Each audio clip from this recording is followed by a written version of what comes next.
For over 3,000 years, Tutankhamun's mask guarded its secrets. Now, quantum imaging has scanned what was never meant to be seen.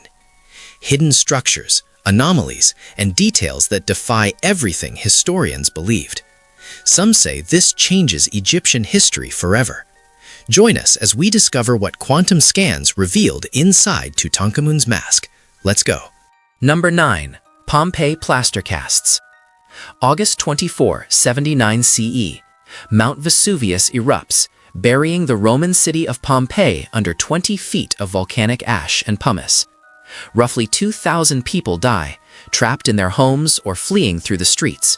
The city disappears from history. In 1748, excavators rediscover Pompeii. They find buildings, frescoes, mosaics, and everyday objects preserved under volcanic material. But something else was hidden there too. In 1863, archaeologist Giuseppe Fiorelli notices hollow spaces in the hardened ash. He realizes these voids once contained human bodies. The bodies decomposed over centuries, leaving perfect negative molds. Fiorelli invents a technique: pour liquid plaster into the cavities before excavating further.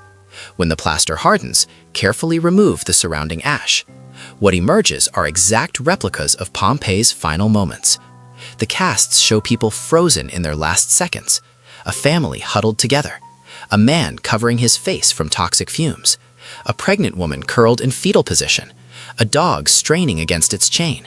You can see their clothing, their facial expressions, their terror. One cast shows a person clutching a cloth over their mouth, trying to filter the poisonous gas. It didn't work.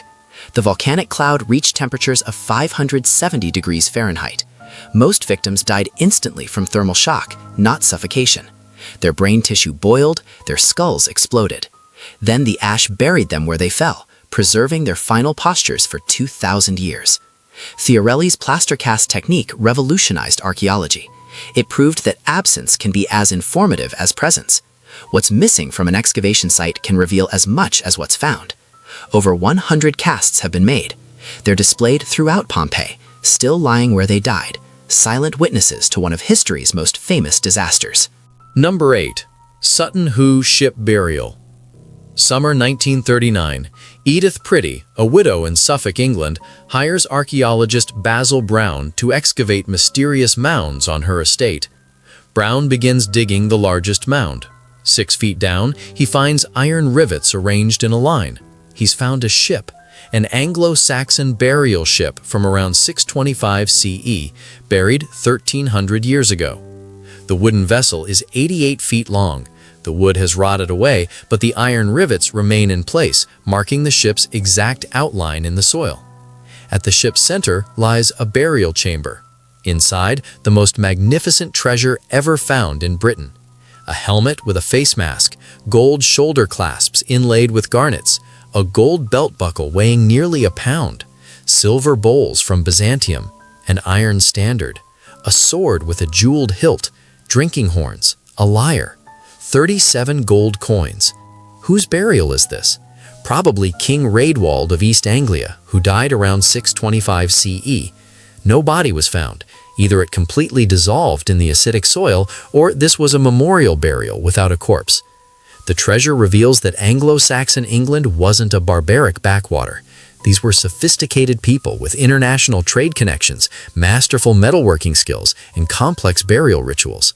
The ship itself was never meant to sail again. It was a vessel for the afterlife journey. The burial occurred just as Christianity was spreading through England, so the grave goods mix pagan and Christian elements. World War II began 3 months after the discovery. Edith Pretty donated the entire treasure to the British Museum. It was packed up and hidden in a London Underground station for the war's duration. The helmet became one of the most recognizable symbols of Anglo-Saxon England. It was reconstructed from hundreds of fragments. The face mask is haunting, blank-eyed, emotionless, eternal. I'm going to ask you a simple question. Are you a naturally curious person? If you're watching, I'm pretty sure the answer is yes. This space is made for people like us. To ensure you're always part of this community and receive all our latest discoveries, you just need to do one thing: subscribe to the channel. It's the best way to stay connected with us. Okay, now that you're part of our Legion of the Curious, let's move on to the next item. Number 7. Venus of Willendorf. August 7, 1908. A workman named Johann Varan digs at a Paleolithic site near Willendorf, Austria. His shovel strikes something small and hard. He pulls out a limestone figurine, barely 4.4 inches tall, stained red with ochre.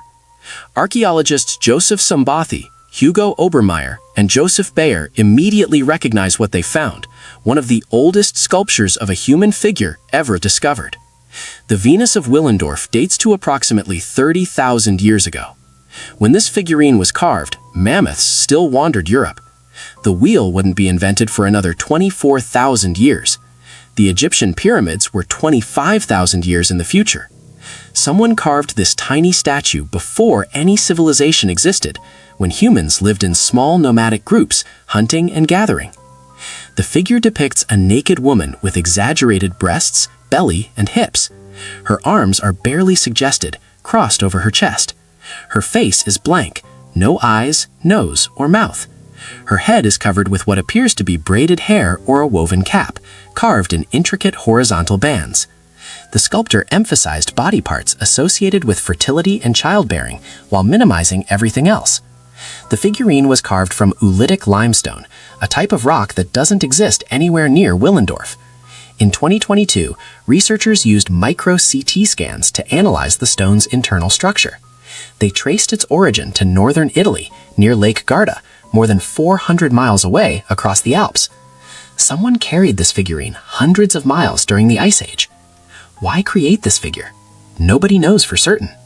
Theories include fertility goddess, good luck charm, mother deity, teaching tool, or even a self-portrait carved by a woman looking down at her own body.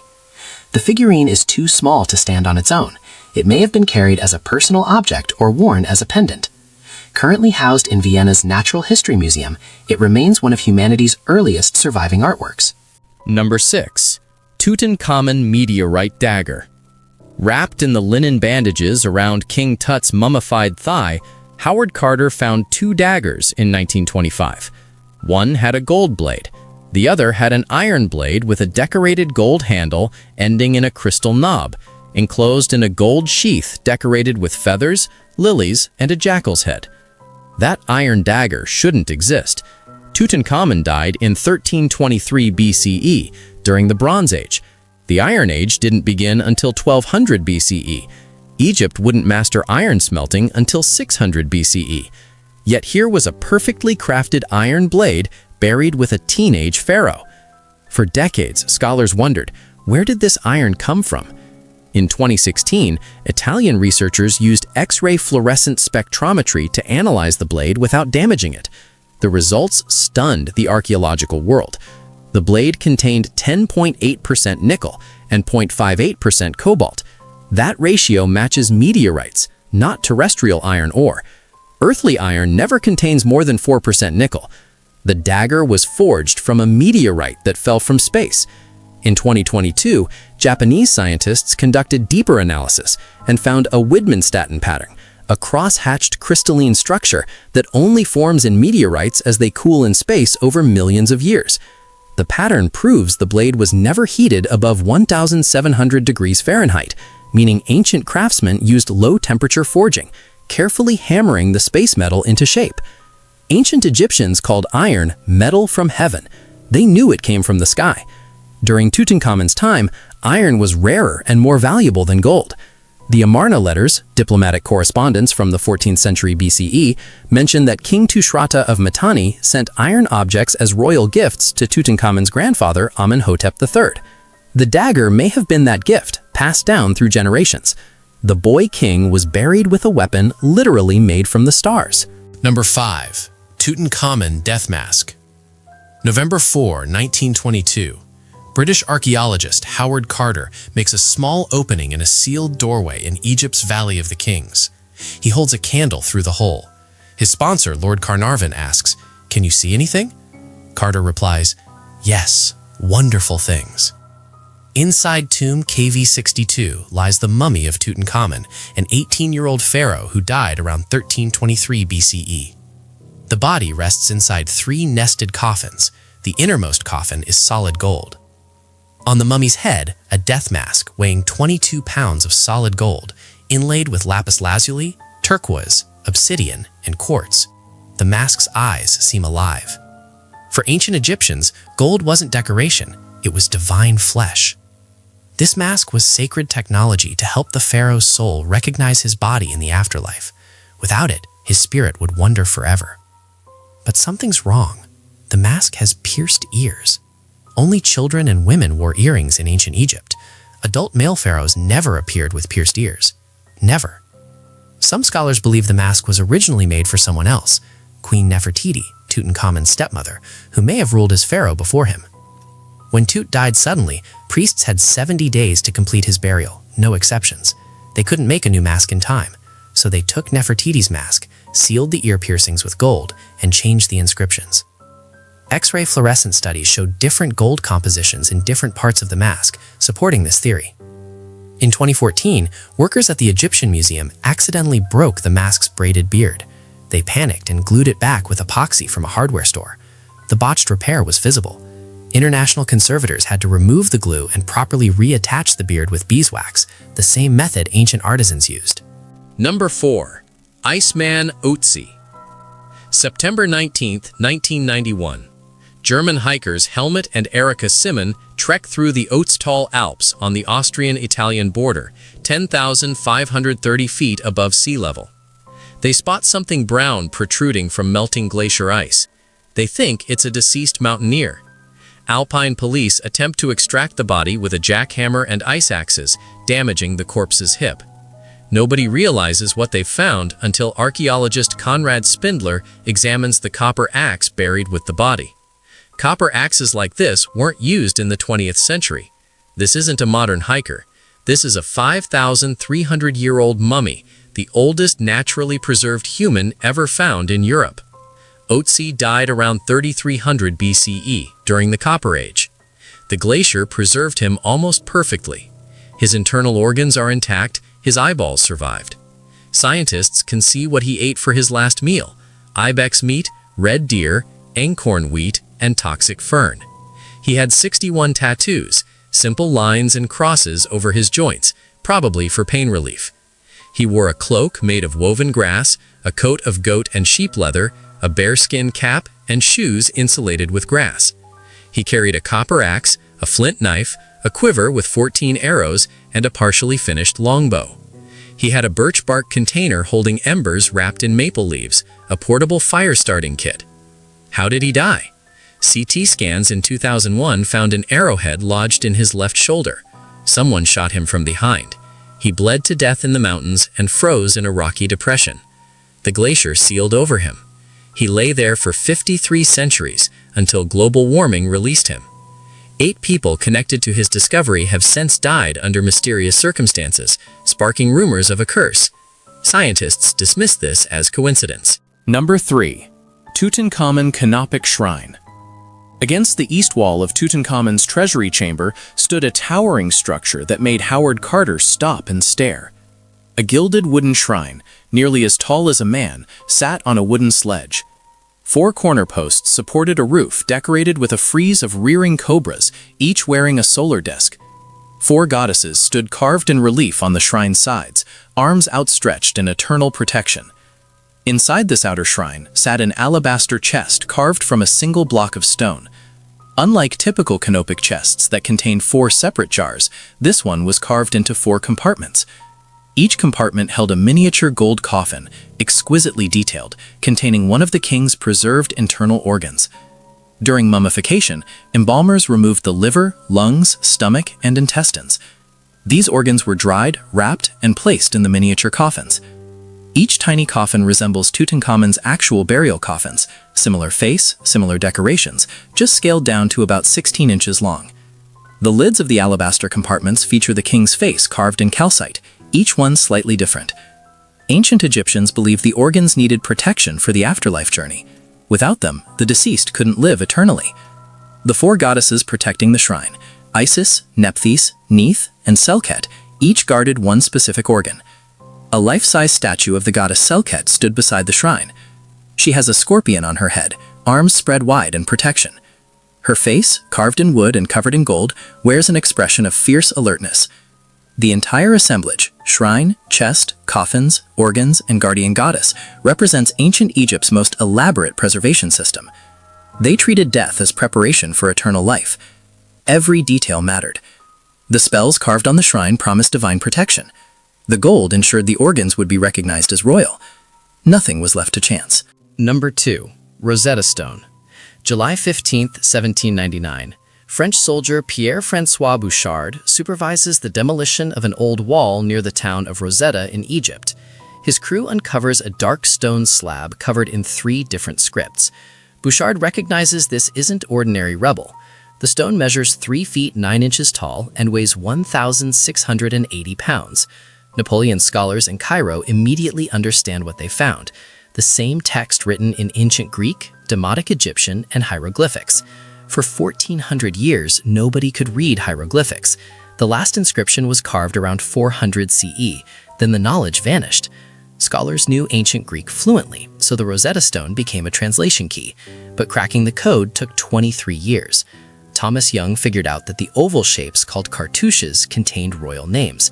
Jean-François Champollion finally solved it in 1822, realizing hieroglyphics weren't just pictures.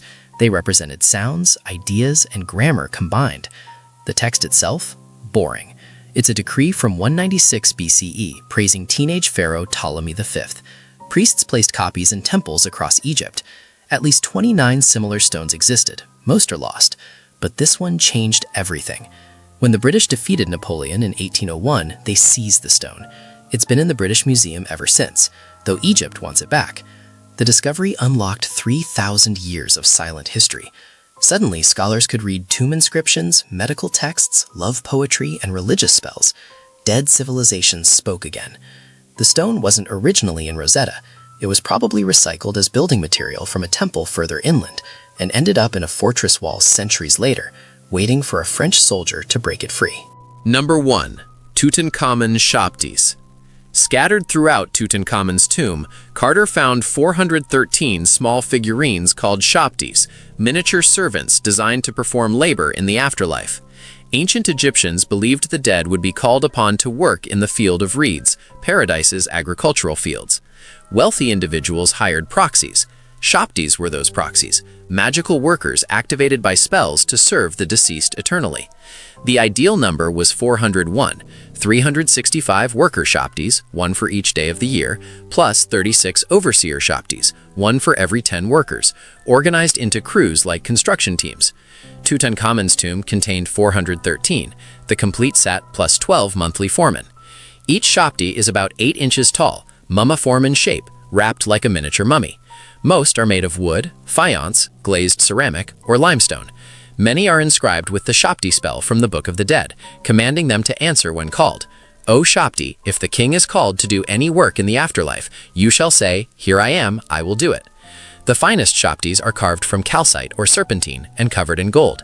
These wear the royal Nemes headdress and hold miniature farming tools, hoes, and seed baskets. Their faces attempt to portray Tutankhamun, though most look generic. Some Shoptis show remarkable detail, individual fingers, facial features, even hieroglyphic inscriptions so small they require magnification to read. Ancient craftsmen spent hours on objects that would be sealed in darkness forever, buried with a dead teenager, never seen by living eyes again. The concept reveals how seriously Egyptians prepared for death. They anticipated every possible lead. Tutankhamun would need food in paradise. Someone had to grow it. The Shoptis would do that work, leaving the king free to enjoy eternal leisure. Death wasn't an ending. It was relocation to a place requiring careful preparation. Still curious? Then don't stop now. The next mystery is already waiting for you. Just click the video on screen. I saved it just for you. See you there, curious one.